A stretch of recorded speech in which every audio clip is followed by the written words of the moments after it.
Hey everyone, so in this video, I'm going to show you how to add a credit card to Zoom. So this is going to be particularly useful for individuals who want to connect a new credit card perhaps that you might have gotten with Zoom so that you can continue to pay for your yearly or monthly subscriptions.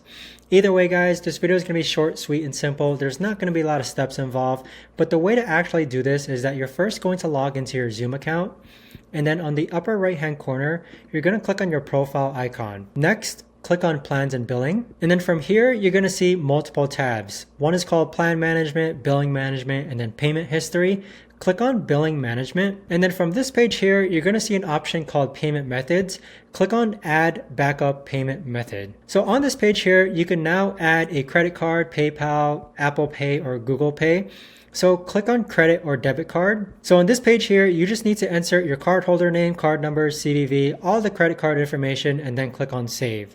So that right there, guys, is the best and easiest way that I know of to actually go ahead and connect a credit card with Zoom. If you guys know of a better or easier way to actually do this, let me know in the comments down below.